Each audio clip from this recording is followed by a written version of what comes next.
Como é que é, people? Como é que é? What it do, what it do, what it do? Isso aqui. Antes de mais, queria dizer que, bom, estava fora de casa. Entretanto, entrei aqui no Instagram e o meu brado Nani, eu já lhe identifiquei no post anterior, me falou de algo que me inspirou a fazer um live. Também já partilhei na minha página Facebook que hoje às 5h30, né? 17h30 de Portugal. Não se esqueçam, hoje às 17h30 de Portugal vamos estar. Eu vou estar em direto no meu Facebook. Paulo Cruz está-se a rir.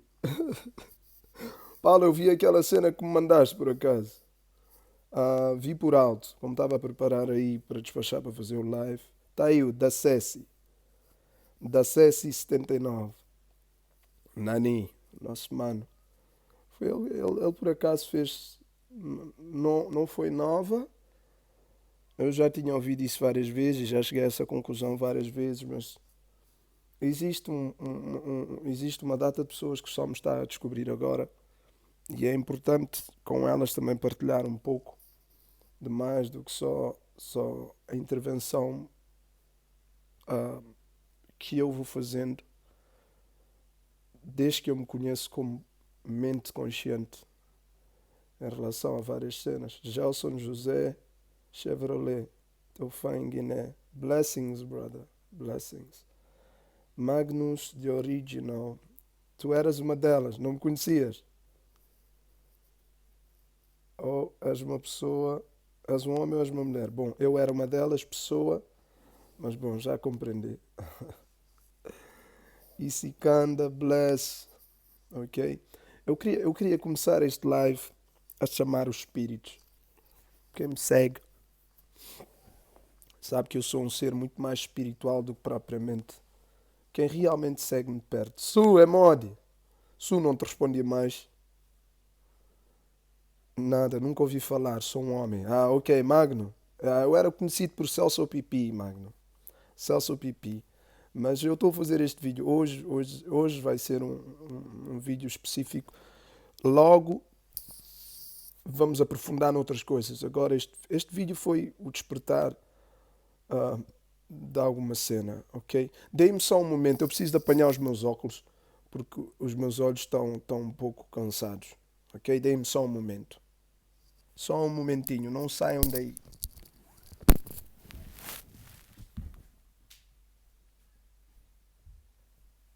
Um momentinho, pessoal, um momentinho. Agora falta saber onde é que estão os meus óculos.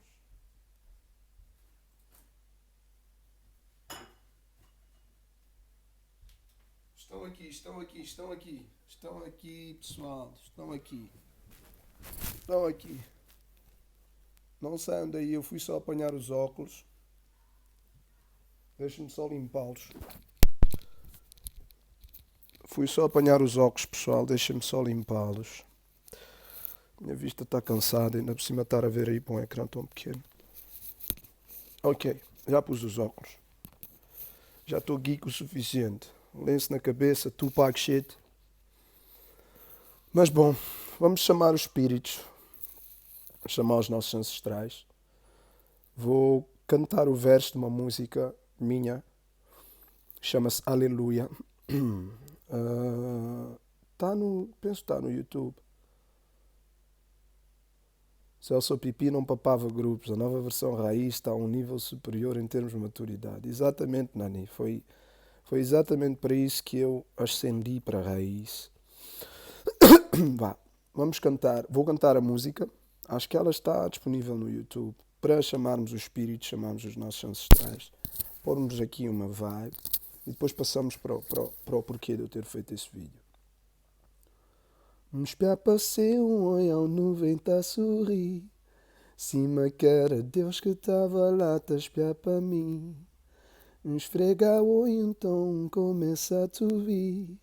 Brisa sopra baixinho no ouvido, ele dizer-me assim: Respeitar boa mãe, orar para boa pai, espiar para boa família, junto longe ou trabalho. Tomar conta de boa filhos, que tem nada mais bonito. Grita aleluia, quando eu querer ouvir. Aleluia, aleluia. Deus ilumina minha caminho, aleluia, aleluia. Deus ilumina minha caminho, ok? Isso é um verso de uma música, primeira estrofe de uma música, está penso que está no YouTube, Raiz, aleluia. A segunda estrofe diz, quando a vida está próprio fudido, pedi para seu e ele te acredita. Deus é pai para todos seus filhos, mas ele que está dado quando bota pedir. Leva a boa vida na boa sentido, acabou de chamar de má conta de juiz. No jeito de irmão preocupado com tudo gente, viver vida livre, pôr amor para frente. Um espiar para ser um olhar, nuvem tá a sorrir. Se me quer a Deus que estava lá, tá a espiar para mim. Um esfregar e um tom começa a te ouvir. Um brisa sopra baixinho no ouvido, ele dizer-me assim. Respeitar boa mãe, orar para boa pai, espiar para boa família, junto longe ou trabalho. Tomar conta de boa filhos, que até nada mais bonito. Grita aleluia, quando eu querer ouvir. Aleluia, aleluia. Deus ilumina minha caminho, aleluia, aleluia. Deus ilumina minha caminho, Ok, já pusemos, isto está tipo a missa de domingo, não é? Já pusemos aqui energia no sítio. Mas vamos passar então à conversa, digamos, pessoal, com as pessoas, principalmente as pessoas que estão-me a apanhar agora, as pessoas que estão-me a conhecer agora. Ah, eu nasci e cresci em Portugal. Nasci num bairro chamado Alto dos Taludes, um gueto, ok? Depois nós fomos realojados na Portela de Carnaxide. Para quem me conhece como Celso OPP, OPP são as siglas em inglês da nossa zona, Outorela Portela Projects, ou seja, Bairro Social da Portela, Outorela Portela, como quiserem. Eu não vou falar profundamente sobre o meu percurso. Eu vou-vos dar tópicos para vos fazer entender algo que tem a ver também com o que se passa hoje socialmente. Eu venho de uma família pobre, conheço as várias dinâmicas da pobreza, ok? Conheço não ter ténis para levar para a escola, não ter livros, não ter roupa, não ter dinheiro para pagar almoços. Conheço estas coisas todas. A asfixia económica nos bairros era real, sempre foi real. A segregação promove a pobreza a um nível, promove a pobreza a 360 naqueles que são prejudicados pela segregação. Mas passando à frente, eu me formei mentalmente, me tornei homem, meu primeiro grupo, começo a fazer música na escola com a flauta. Na escola,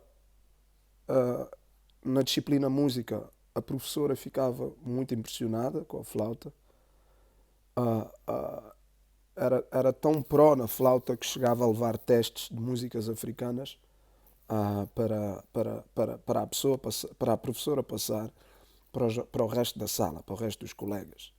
Então, o meu amor com a música começa aí, mas realmente pega aos 14 anos. Aos 14 anos. Eu fui educado pela minha mãe e pela minha avó. São as duas pessoas que realmente afetaram a minha espiritualidade e a minha mentalidade. Quem teve uma avó sabe qual é a bênção de criar com uma avó. Mais ainda quando tu tens uma avó como a minha, de uma família onde as mulheres são guerreiras. A minha bisavó, já dizia a minha avó, era uma pessoa muito expressiva, uma pessoa muito presente em São Vicente. Era uma pessoa muito conhecida. A minha bisavó Naná. A minha avó, Cesária Francisca Moraes, foi-lhe dada o nome de Cesária porque a minha bisavó era a madrinha da Cesária Évora. Ok? A minha bisavó, Naná, era a madrinha da Cesária Évora. Então eu cresci com a minha avó a me dizer estas coisas. A tua bisavó era a madrinha da Cesária Évora. Na altura um gajo ainda não sabia quem era bem a Cesária Évora, não é? Tu estás em casa, ouves a música, etc. O meu pai se lembra de ter brincado, de ser colega, amigo do Tito Paris. Ele conta-me histórias sobre quando eles fizeram a primeira banda, etc. Para além da minha bisavó ser a madrinha da Cesária Évora e a minha avó, Cesária Francisca Moraes, não é? É dado o nome, uma espécie de homenagem também à afilhada da minha bisavó, que já era cantora, não era? Que já era Cesária, a minha bisavó gostava muito dela. Para além disso, a minha bisavó era tia, se bem estou a contar a história, era tia de Luís Moraes, ok? Então, Luís Moraes é primo da minha avó e eu normalmente sou a descendência desse legado.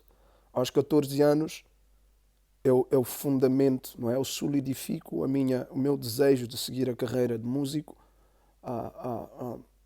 Já venho da flauta. A minha avó e a minha mãe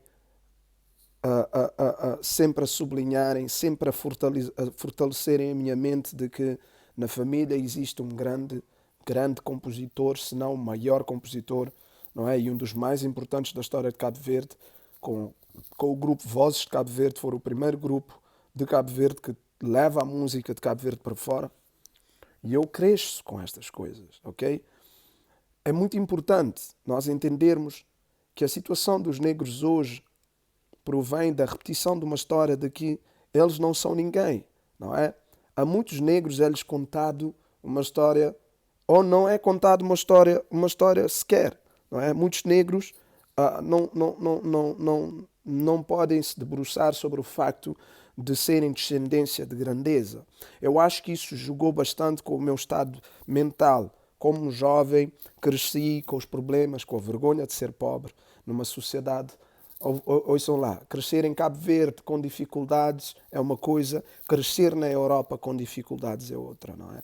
Toda a vergonha, todos estes sentimentos que crescem e que criam dentro de ti, não é? Tu pequeno, tu jovem, já tens a noção das coisas, vês que não tens para comer, vês que não tens para calçar, vês que os cotas trabalham, que se farta, mas não te conseguem providenciar, se calhar, a vida de outros colegas que tu, quando vais para a escola, não é? Quando vais para a escola, tu vias, como no nosso caso, não é? Nós éramos dos taludos, quando comecei a andar na escola, nós andávamos, não é? Na escola maioritariamente branca, em Carnaxide. Carnaxide é uma zona, não é? Queijas, Carnaxide são zonas ricas, não é? Então, desde pequenino, tu cresces com esta grande divisão social e tu reparas, e isso te cria problemas na mente, que mais tarde, no meu caso, vieram-se desenvolver em ansiedade crónica e coisas assim. Para a ansiedade crónica eu tenho outra abordagem. Não é só um estado psicológico, é também um estado espiritual. Eu acredito que todos os seres elevados, repito, acredito que todos os seres elevados, a dada altura, irão sofrer dissonância cognitiva tão grande, não é? Que é o espírito está num sítio, a mente está noutra, que depois vão despertar estes problemas de ansiedade crónica, não é? Depressões e etc. Nem sempre são problemas. Estas coisas, estes problemas que se diz problemas mentais, que se dizem doenças mentais, ou originárias de doenças mentais, ou originadas de doenças mentais, não são sempre, a meu ver, algo que se pode explicar. Eu sou um ser espiritual e acredito que muita gente que tem depressão e que passa por problemas de ansiedade crónica e etc., não conseguem explicar isso, porque esses problemas são mais do espírito do que propriamente da mente, mas já passamos por lá. Então eu cresço, eu adolescente, já com problemas de ansiedade. Na preparatória eu lembro-me de ir várias vezes para o posto médico da escola, porque tinha vários ataques de pânico, ok? Tinha vários ataques de pânico e etc. E era muito novo. Isso originário de várias outras coisas. Tens o lado espiritual, mas depois também meu pai era alcoólatra, era uma pessoa não violenta fisicamente. Bom, ele a mim me violentou, obviamente. Eu passei mal com o meu pai. Eu era mais velho, então foi uma pressão enorme. Foi um teste.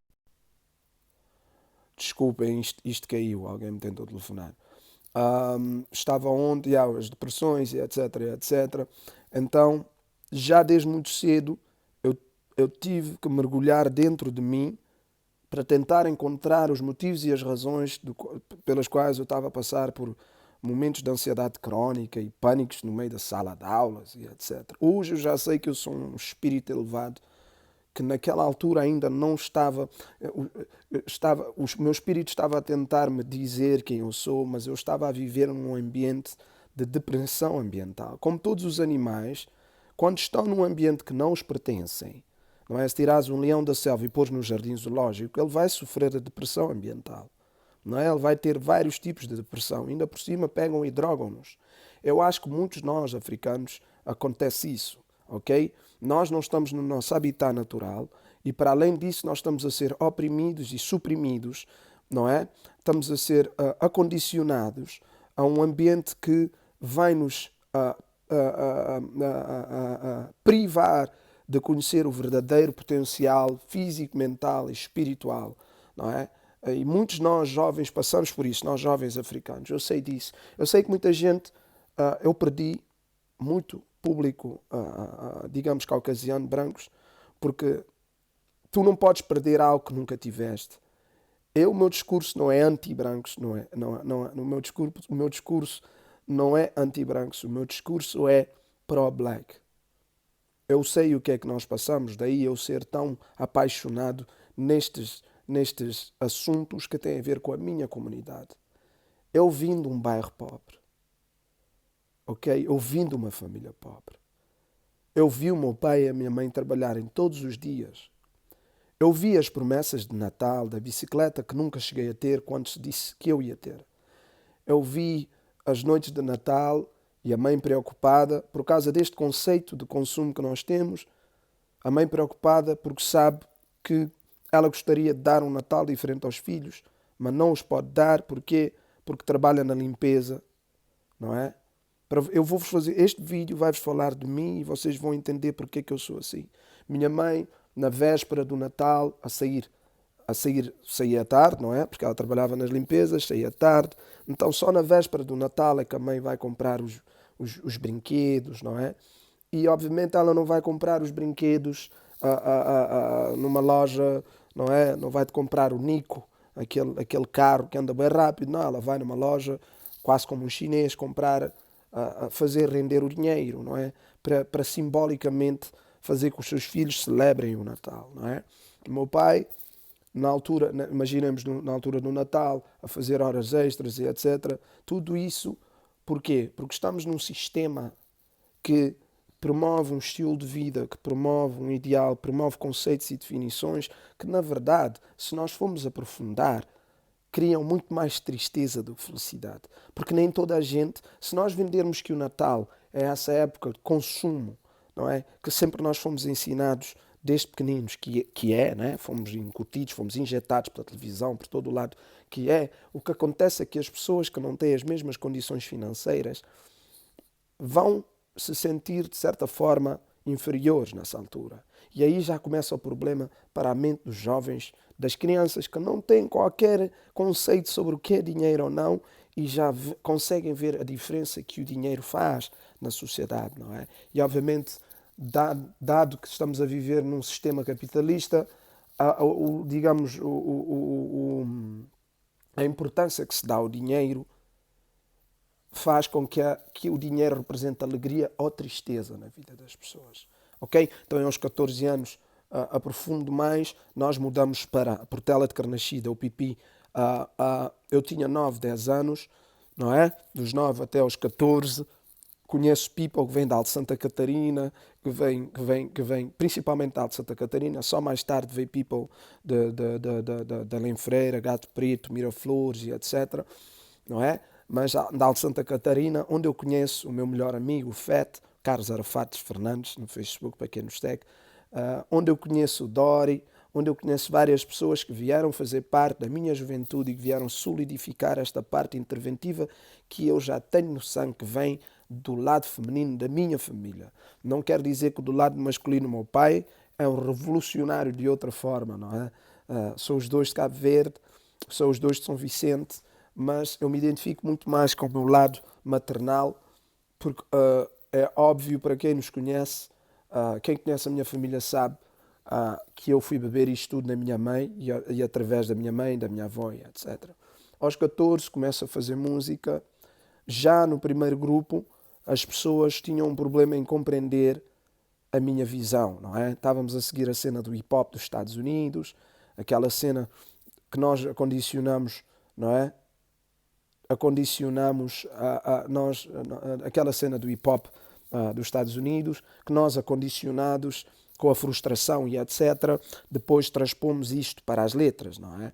Então, aos 14 anos, nós começamos, eu consigo fazer parte do primeiro grupo da minha vida de música, não é? O Shotgun. Tive que lutar muito. Eu era o filho da Dona Gilda. Esqueci-me de vos frisar que a minha mãe fazia, como é que se diz, serviço à comunidade. A minha mãe dava explicação. A minha mãe, como entendia inglês, a minha mãe, como sabia português, como sabia escrever, escrevia muitas cartas para as senhoras, lia muitas cartas para as senhoras. E eu, como filho, não é? Eu, como filho da Dona Gilda, seguia esse passo. Era o miúdo que chamavam para ir sintonizar a televisão, para ir ver problemas, porque isto tudo se resume a senso. Eu já tinha um senso, não é? Tamanho era o meu senso que a primeira vez que me deram uma máquina, que nós chamamos caixas de ritmos, para fazer instrumentais, tamanho era o meu senso que a primeira vez que me deram uma caixa de ritmos e eu era um miúdo pobre, nós não tínhamos TV cabo, não tínhamos internet, computadores, o que é isso? Nunca tinha visto isso na minha vida. O máximo que eu já tinha visto era um órgãozinho a pilhas que a Cota comprou no Jumbo, não é? Antes ainda se chamava Jumbo, agora já se chama Alegro. No Jumbo, ali, atrás do bairro da Portela de Carnaxide. Então, através do Dori, no meu primeiro grupo, do qual eu tive que lutar muito para fazer parte, eu me tornei produtor do grupo, porque o lateral, o falecido Euclides, uma pessoa que eu sozinho, às vezes muito triste estou, porque ele morreu e eu não tive a possibilidade de ir ao enterro dele. Foi uma pessoa muito importante na minha vida. O lateral, que era a família do Dori, resolve me entregar a mim a responsabilidade de alguns aparelhos musicais que ele tinha. No meio disso, uma caixa de ritmos. Porquê? Porque o lateral também tinha o amor pela música, não é? O Funaná, ele adorava o Beto Dias, era o cantor preferido dele, não é? Então, me entrega a primeira caixa de ritmos e eu, por causa do meu senso, da noite para o dia, descubro como é que se sequencia, como é que se faz beats originais, não é? Beats, instrumentais originais. Lá a minha forma naquele tempo. E que cedo comecei depois a copiar, não é? A ouvir, porque eu sempre fui tísico uma vez. Eu tenho a questão do senso comum e depois da capacidade de escuta ajudou-me, ok? Ajudou-me a deslindrar como é que se mexe nas máquinas, ok? Sem qualquer curso, sem qualquer antecedente de ter tocado em uma. Então isto é a sensibilidade natural que vinha. Normalmente é o ADN de Luís Moraes, não é? Então começo a fazer música. No meu primeiro grupo já existe uma certa instabilidade. Porquê? Porque a malta quer ir numa direção e eu desde cedo já tenho na ideia que eu não sou americano, não é? Eu no meu primeiro grupo, eu e o Dori e a malta tínhamos muitos problemas. Porquê? Porque eles queriam ir numa direção e eu já tinha a sensibilidade porque era produtor, não é? Já era sensitivo, já tinha sensibilidade, já se manifestava em mim. Já dizia, ok, esta voz não está certa, este beat não está certo, isto está mal equalizado. E já tentava misturar no nosso rap outras coisas mais tradicionais, não é? Então eu começo logo a produzir não só hip hop, mas outras coisas. Tudo o que eu ouvia copiava. A kizomba que os cotas ouviam, na altura não era kizomba, era passada. A música tradicional de Cabo Verde, não é? A mazurca, a coladeira, a morna, que se ouvia bastante, e também o reggae, que o meu pai ouvia muitíssimo reggae, ok? Muitíssimo reggae. É muito interessante. Eu estou a ver aqui o Meno, Mário Furtado está aí, Mário Furtado 2. É muito interessante porque sempre que eu me lembro do meu pai e o reggae, eu me lembro do irmão do Mário, nosso falecido amigo querido, o Jorge, não é? O Caia. Ah, o Caia, desde ele e o meu pai se davam muito bem e o Caia sempre adorou muito o reggae. Ainda me lembro quando eu fiz o meu primeiro reggae, ainda me lembro de ter falado com ele e ele muito feliz. Ah, Easy Kanda perguntou, isso foi em que ano, mano? Isso foi em que ano? Como assim, mano? Ah, a cena do grupo Shotgun, 1994. Estou a falar de 94. Ok? Em 1994 nós damos o nosso primeiro concerto na Amadora. Ok? No antigo Morabeza. Na altura, a maior discoteca africana em Portugal. Ok? Ali naquela zona da Amadora. Tantos problemas aquilo deu e etc. E estamos a falar em 1994. Ok? Então, em 1994 eu deixam-me entrar no Shotgun, porque ainda fui a alguns ensaios e etc. Mas a malta, eu sei, hoje eu sou grande e eu sei, a malta, como eu não era bandido o suficiente, como eu não era gangsta o suficiente, eu era o filho da Gilda, e não podemos separar esta cena que está implantada no nosso seio, Sampaio Mufino e Baril Bravo. Essas cenas contam todas. Eu hoje estou elevado o suficiente, não é? Eu hoje sou elevado o suficiente para poder abordar isso e graças a Deus eu plantei-me de tal forma que hoje até os meus amigos, que na altura se calhar resistiam ao meu progresso, à minha visão elevada, não era? Na altura faziam isso porque éramos mais novos, mas hoje compreendem e respeitam a realidade de que eu estava à frente. Eu já estava à frente. E esse é um grande dilema na minha vida, estar à frente na visão. E o problema é que quando eu digo isso, eu espero que vocês não interpretem isso como prepotência. Eu não estou à frente na visão. Eu estou a tempo do que se passa no mundo. Eu cresci foi numa sociedade atrasada. E como a sociedade sempre esteve atrasada, eu que estou a tempo, porque eu recebo, a minha informação, eu não era um puto que tinha acesso a tecnologias, a estas coisas todas. A minha sabedoria vem provavelmente do estímulo das horas de conversa que a minha mãe, quando era mais nova, a minha mãe teve-me a fazer os 14 anos, então era uma criança com crianças. Minha mãe até aos 20 já tinha 4 filhos, não é? O meu pai era machista, era daqueles, mulher minha não trabalhava. Então a minha mãe, não é? Dava explicações, não é? E tinha tempo para estar com os filhos. Ainda que por ela não trabalhar, e meu pai ser machista, e nós sermos segregados, e estarmos num bairro pobre, ah, ah, ah, estamos num bairro pobre, com a segregação, com a discriminação, com o único lugar que é nas obras para o pai e nas limpezas para a mãe, na sociedade. Quando a mãe não trabalha, há uma quebra enorme do income da família, não é? Então, eu digo sempre, independentemente que fui dormir várias vezes sem comer, independentemente que quando chegava à altura da escola sempre sentia muita ansiedade, muito stress, sentia aquela ansiedade que depois veio se tornar em ansiedade crónica, porque tu estás no verão, já estás a imaginar que vais entrar na escola e quando chega a altura da escola para ti é sempre stress, porque tu vais para a escola, não vais ter livros, não vais ter isso, então há sempre aquela vergonha e aquele medo. Todas estas coisas criaram em mim, não é? Mas eu sou um ser muito grato porque eu sei que só através da dor que se molda o carácter. As pessoas não se conhecem nas horas onde tudo está bem. Tu vais provar quem tu és na pior hora da tua vida ou nas piores horas da tua vida. Então eu sei que eu fui moldado, pressionado como um carvão, não é? Na tentativa de se criar um diamante. Eu não sei se sou diamante, mas eu estou na luta pela melhor versão da minha pessoa. Então, no primeiro grupo, ainda me lembro, passando do primeiro grupo, nós já tínhamos problemas, porque o nosso grupo era... Nós tínhamos uma cena. Nós tínhamos aquela cena pró-black, ainda mesmo que na altura ainda não soubéssemos bem o que era isso.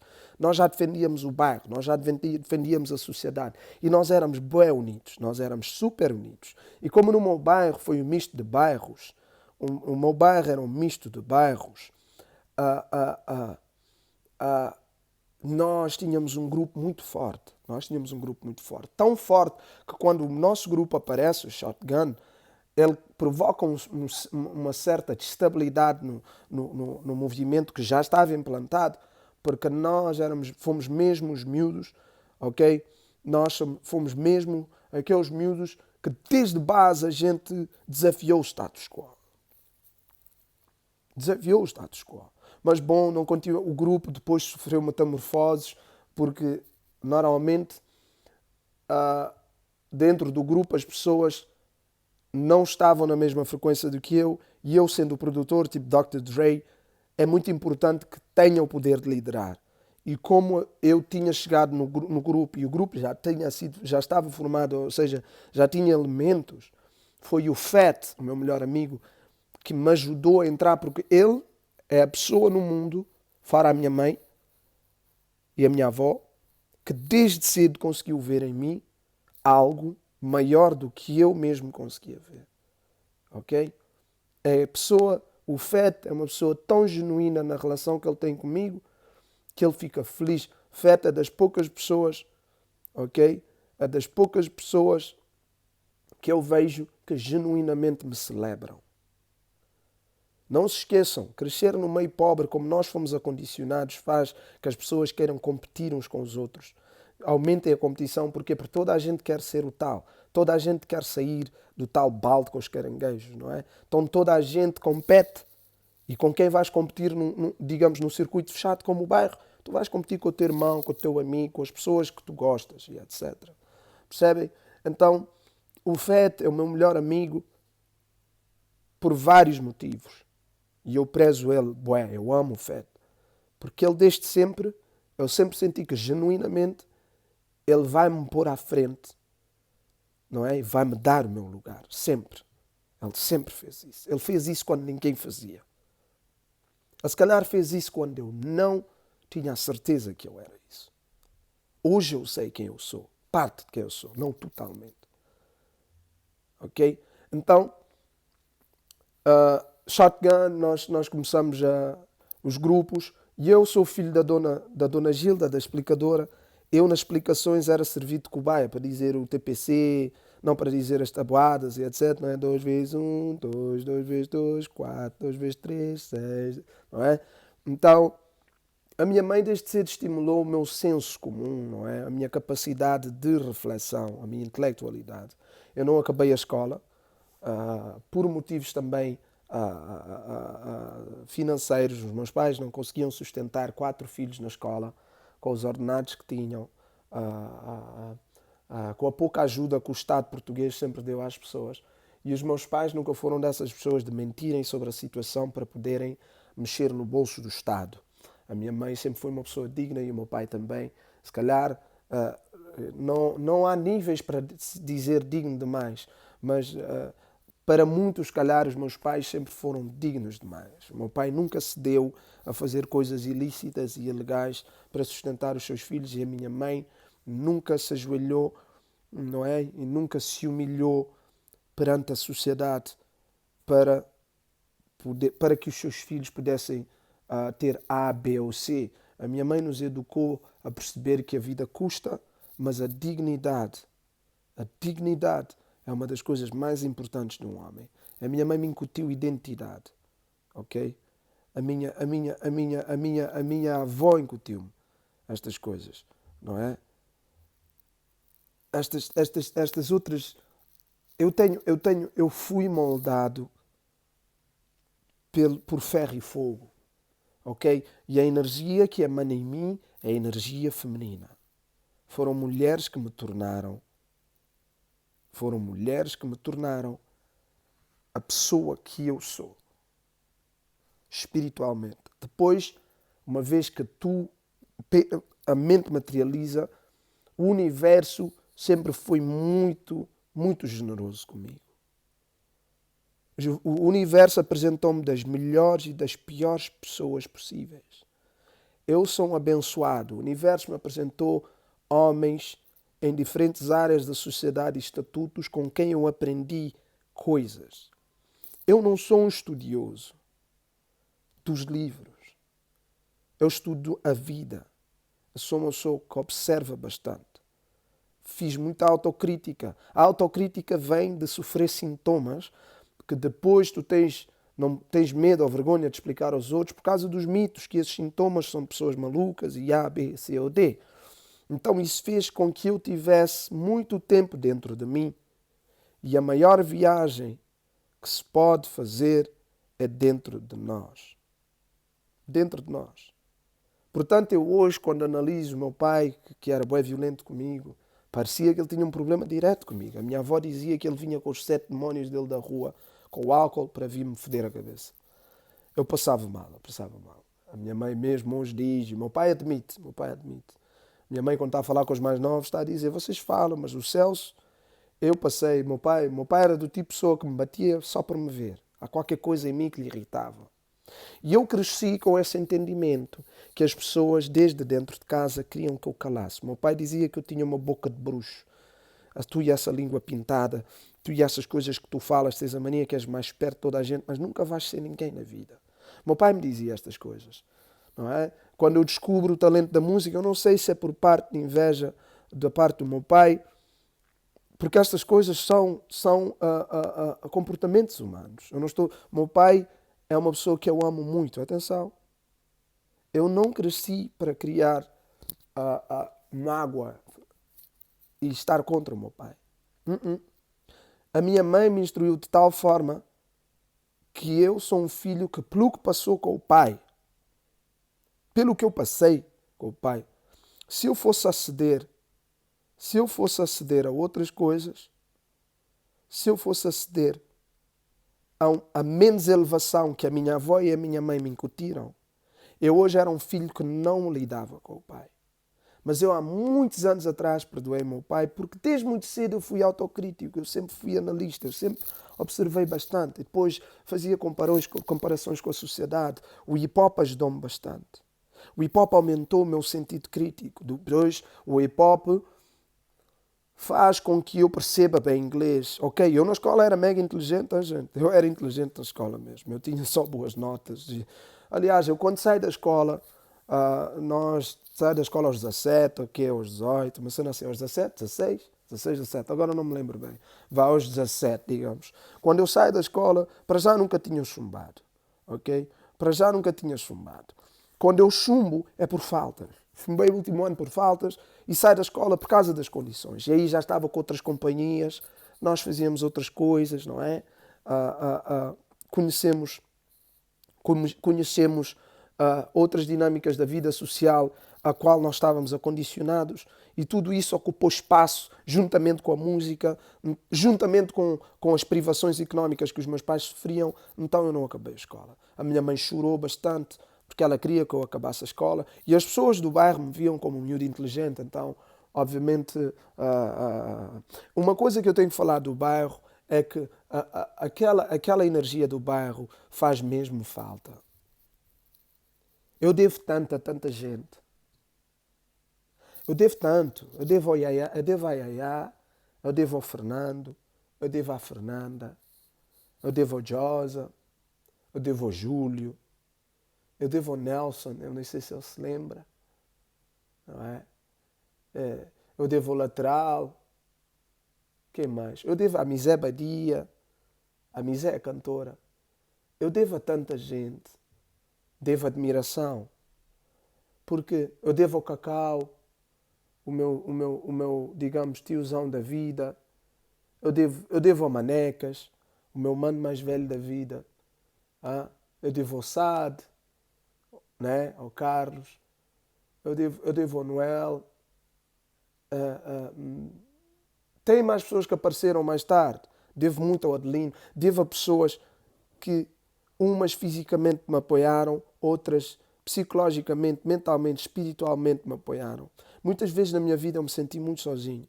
Eu, no bairro, não me enquadrava muito com aquilo. Já dentro do grupo, ah, teu cabo está on flick. Dercy, como é que é? Tupac shit, my nigga. Ah, eu devo eu devo a eles muita coisa. Eu senti-me sozinho muitas vezes na vida, porque para mim, as equações sociais sempre eram muito fáceis. Sempre, sempre foi muito fácil para mim analisar uma situação, compreender. Eu sempre tive o poder da empatia. Ok? Eu nunca chorei por ver filmes tristes. Eu sempre chorei por ver crianças a sofrerem. Vou-vos dar um exemplo. No filme Black Panther, eu não chorei no filme. Choro no fim. Chorei no fim. Chorei no fim quando o T'Challa, não é? Vai para os Estados Unidos, não é? O T'Challa vai para os Estados Unidos, compra aqueles prédios todos onde aqueles miúdos estão a jogar basquete, não é? E ajudou, não é? Que eventualmente acabou, não é? É simbólico, por ajudar aquela comunidade. Eu sempre senti muito novo uma necessidade de responsabilidade pelos outros, não é? Todos os passos que eu dei, eu hoje sei que eu sempre tentei proteger aquilo que é a minha dignidade e a minha identidade. Eu recusei dinheiro, recusei propostas de trabalho, eu recusei saídas, grupos de pessoas, amizades, que eu o fiz sempre acedendo àquilo que eu sentia. E hoje eu sei que sempre o que se sente é o que está correto. Sempre o que se sente é o que está correto. Envolvi-me com as pessoas que senti que deveria me envolver. Todas as vezes que fiz alguma coisa contrária àquilo que sentia, sofria a consequência de o ter feito. Os meus amigos, especialmente o meu melhor amigo, ainda hoje estava a dizer: tu és um profeta, mano. Há muitas coisas, há pessoas que vão pegar textos teus antigos e tentam adequar agora ao que se está a passar, mas tentam inverter, não é? Mas porquê? Porque os textos servem para agora, mas eram num outro contexto. Não é? Então, passando à frente, com a cena do grupo música, eu me torno, se calhar, o mais jovem produtor de originais dentro do movimento urbano. Eu cheguei com idade. Como é que uma pessoa que não tirou formação, não tirou curso, já dava formação a outros? Eu dava formação a outros de como fazer beats, de como fazer A, B, C. Então, já vem daquela educação. Minha mãe era explicadora, não se esqueçam. Então, se calhar, depois eu cresço e digo: eu sou um cabralista, porque aqueles que sabem ensinam aqueles que não sabem. E eu sempre, quem me conhece pessoalmente sabe, sempre fui pessoa de te dar a palavra de força. Quantas vezes eu, sendo o filho mais velho da minha mãe, nós com a ordem de despejo, nós tínhamos ordens de despejo a toda hora. Eu acho que durante anos da minha vida nós vivemos com o medo de ser despejados, de ir para a rua. Ok? E sempre residia dentro de mim a vergonha, o que é que os meus colegas vão pensar, não é? Porquê? Porque as pessoas são pobres e sentem vergonha de serem pobres. Mas ser pobre economicamente não é motivo de vergonha.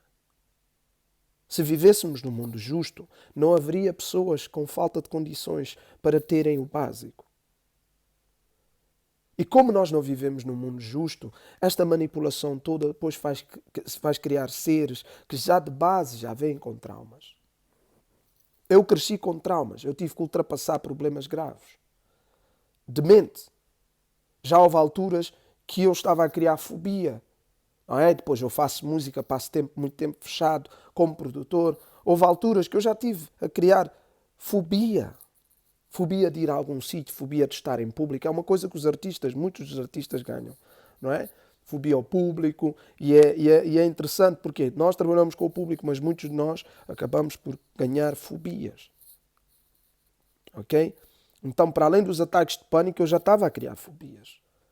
Até que decido ir a uma psicóloga, e a psicóloga só tive lá 5, 6 dias. E foi por estas palavras que a psicóloga me disse: eu não posso fazer nada por ti, porque tudo o que eu poderia te dizer que é o que tens que fazer, tu já fazes. Então, vais ao psicólogo, eles passam-te uma ficha, que é uns testes sobre quais são os teus medos. Porquê? Porque estava-lhe a falar sobre A ansiedade que eu tinha, o coração que acelerava em certas circunstâncias, etc. E depois que eu pensava que ia morrer, lá, lá, lá, lá, lá, lá, lá, lá. Então a psicóloga faz, entrega-me os testes.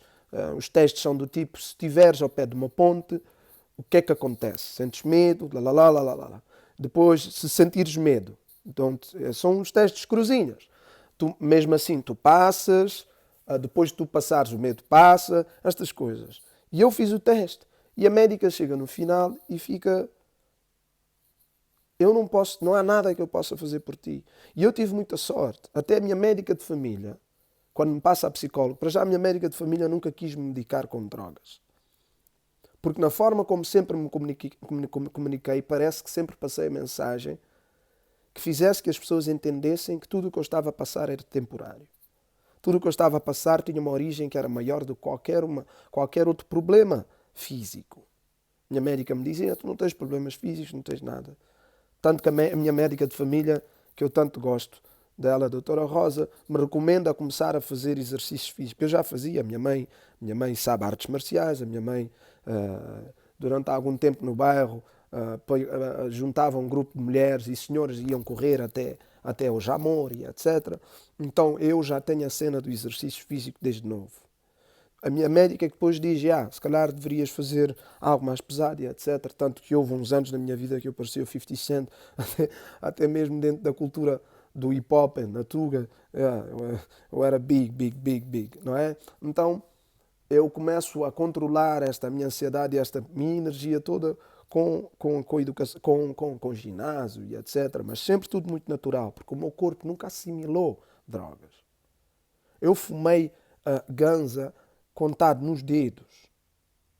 Contado nos dedos. Porque sempre que eu pus algum adicionante, algum químico no meu corpo, eu fui sempre para um sítio onde as pessoas à minha volta não iam.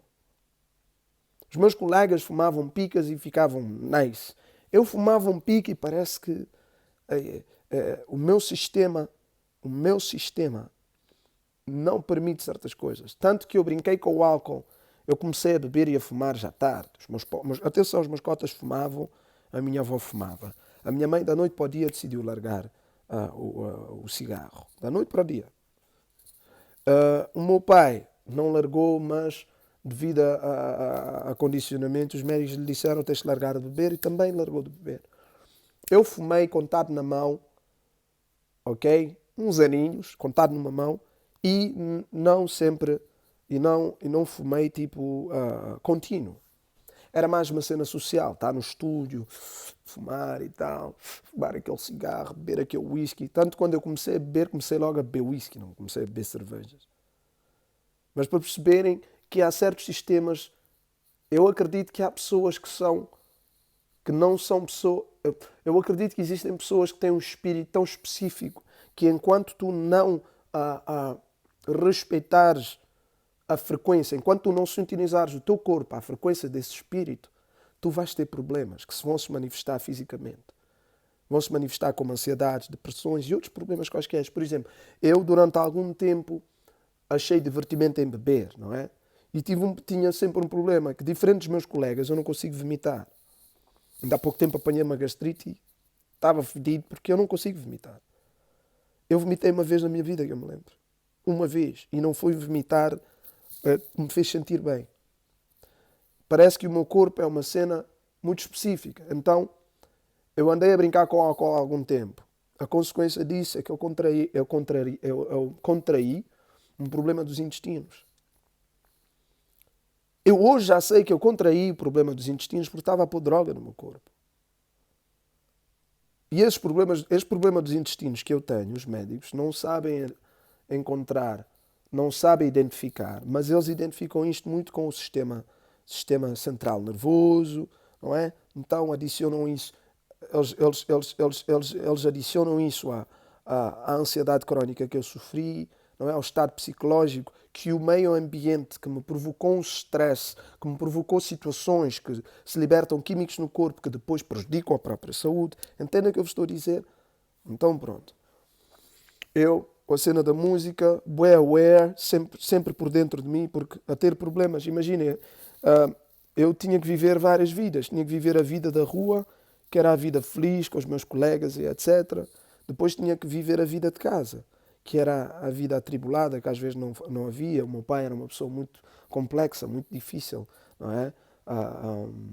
Hoje eu sei que o meu pai também não cresceu fácil. O meu pai nunca falou muito sobre a sua infância, ok? Eu tive uma experiência com o meu pai, se depara, pela primeira vez que eu conheço um tio meu da parte do meu pai, ele vai lá à casa e o meu pai trata-o de uma forma específica que depois me fez perceber. Eu era novo ainda, era um novinho ainda, no princípio da adolescência, e consegui perceber que alguma coisa se passou naquela família. Ok? Eu ouço os teus sons de há 10 anos. Há 10 anos atrás eu confesso que não tinha a verdadeira noção do que realmente querias falar e partilhar. Exato, Joel. Mas é porque eu sempre estive um pouco à frente. E eu, diferentemente de outros artistas, eu não vos menti sobre quem eu era. Ao mesmo tempo que eu me estava a descobrir, era ao mesmo tempo que eu estava a escrever sobre eu estar-me a descobrir. Portanto, eu posso não ter sido consistente em várias coisas, mas eu sempre fui consistente numa coisa, comigo mesmo. Eu sempre escrevi do que eu estava a sentir. Eu sempre escrevi da realidade que eu estava a viver. Então houve um grande choque, e já vamos para aí. Houve um grande choque. Houve um grande choque com o resto dos meus colegas. Porquê? Porque nós queríamos emular o que víamos dos Estados Unidos, não é? Nós queríamos emular a realidade dos Estados Unidos, víamos os carros, víamos os ouros, víamos, não é, a fama. Nós queríamos emular isso. Mas nós não vivíamos aquilo. Nós estávamos a viver a segregação, a discriminação e a opressão. Os rappers também estavam, mas eles estavam num outro lugar. E eu desde sempre fui sempre muito fiel à minha mensagem. E via que à minha volta a malta queria sempre vender aquela cena que são bandidos, são maus, são isto, são aquilo. Porquê? Porque a única forma de tu te protegeres quando tu és acondicionado e segregado, como nós crescemos no bairro, fomos, é de vestires uma máscara de força. A única coisa que tu podes ter quando tu vês dos meios de onde eu vi é força. E a única coisa que aprendem e que te ensinam a ser é violento, agressivo, imponente. Isso tudo faz parte do social engineering. Isso tudo é desenhado socialmente. Mas vamos outra vez. Eu começo a fazer rap, começo a ter problemas dentro do grupo. Porquê? Porque eu canto. Eu comecei a fazer rap com canto muito antes de ser moda. E é para aí que eu quero ir. E foi nesta energia que o Nani que está aqui, da Cessi, ou não sei agora, desde muito cedo, ele hoje frisou algo. Ele hoje frisou algo. E eu vou-vos ler. Eu vou-vos ler. Pessoal, não vale a pena estarem a tentar que eu vos junte no vídeo, porque não creio que seja de bom senso numa hora que eu estou a desabafar com o meu público, não é? Sobre cenas pessoais, não vou estar a fazer lives, não vou estar a juntar ninguém no live. Simplesmente tenho muita coisa para partilhar. O meu mano disse-me assim: bom dia, Celso, continuação de um bom domingo. Olha, tu desde que abriste a tua conta no Facebook sempre fizeste vídeos a abordar o racismo em Portugal. Outros artistas criticavam-te por isso. Diziam que um artista não se deveria expor dessa forma. E é engraçado, agora todos fazem o que andavam a criticar. Para eles o racismo apareceu em Portugal em 2019. Será que estão a fazer vídeos porque estão mesmo preocupados com a nossa comunidade ou é apenas estratégia?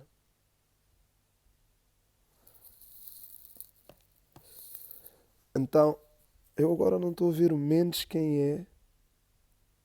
Mendes, a gente já fala, tá bom? E o Nani manda-me esta mensagem. Houve alturas que eu falei isso e as pessoas me tomaram por invejoso. Estás a dizer isso. Porquê? Porque as pessoas que não me conhecem, obviamente, houve alturas em que o meu discurso chocava bastante com aquilo que as pessoas aceitavam, que era a minha verdade ou não. Porque as pessoas não sabem do resto da história que eu sei. E também não sabem do meu background. E também não seguiram-me. Eu tenho 25 anos de carreira. Eu tenho mais de 13 álbuns. E encho a boca para dizer orgulhosamente que nunca dependi de ninguém de verdade da indústria para existir. Não existe neste exato momento um artista na nossa comunidade com um catálogo tão rico em diversidade musical como eu. E desde muito cedo eu quis ser eu. Mas eu cresci numa sociedade em que se tu não esperares que as pessoas te digam quem tu és e dizeres não, eu fiz, eu sou, eu sei. As pessoas tentam te abafar. Agora vamos juntar isso aos assuntos recorrentes, não é? Em 1997, 98, o Expresso vai lá no nosso bairro e engana-nos que estão a fazer... Quantas músicas tens no teu PC que ainda não meteste cá fora? Mano, centenas. Para não dizer milhar. Em 1997, 98, penso eu, o meu primeiro álbum gravado em estúdio é de 1998. Muitos dos vossos novos artistas nem sequer sabiam que iam ser artistas nessa altura. Eu não sou o mais velho de idade. Houve gente que começou a carreira aos 20. Eu comecei a minha carreira aos 14. Faz-me mais velho de carreira que muita gente mais velha do que eu que faz música. Eu comecei foi mais cedo que muita gente. E comecei a dar eu comecei a ser ouvido e as pessoas a conhecerem muito cedo. Não é? Eu cresci a saber o que é ser a estrela lá do bairro. Ok? Eu cresci a saber o que é a responsabilidade de representares a tua zona. Porquê? Porque és a pessoa ou das pessoas mais conhecidas da tua zona fora através daquilo que tu fazes. Não é? Então, em 1997, o Jornal Expresso nos engana, vai lá no bairro e faz uma entrevista. Nós todos felizes a pensar, eles vão divulgar a nossa música. O Expresso depois lança a tal entrevista, ok? E escreve as gangues da cidade. As gangues da cidade. Então eles não foram lá no bairro eles não foram lá no bairro para entrevistar o grupo de rap de lá. Então vejam, ingênuos, como é que nós éramos. Estamos segregados, o que é que a gente sabe? O sistema usa e abusa de nós. Então eles vão lá dentro e fazem as gangues da cidade. Se vocês ouvirem as barbaridades, as barbaridades, devias gravar a maioria dos teus lives. Eles estão gravados, irmão. Estão todos guardados, meu irmão. As gangues da cidade. Então eles foram lá, nos enganaram e fizeram as gangues da cidade. E nós desde cedo sabemos, mano, que a polícia sempre nos tratou mal. Pessoal, não é mito. Respeitem a vivência, a experiência das pessoas.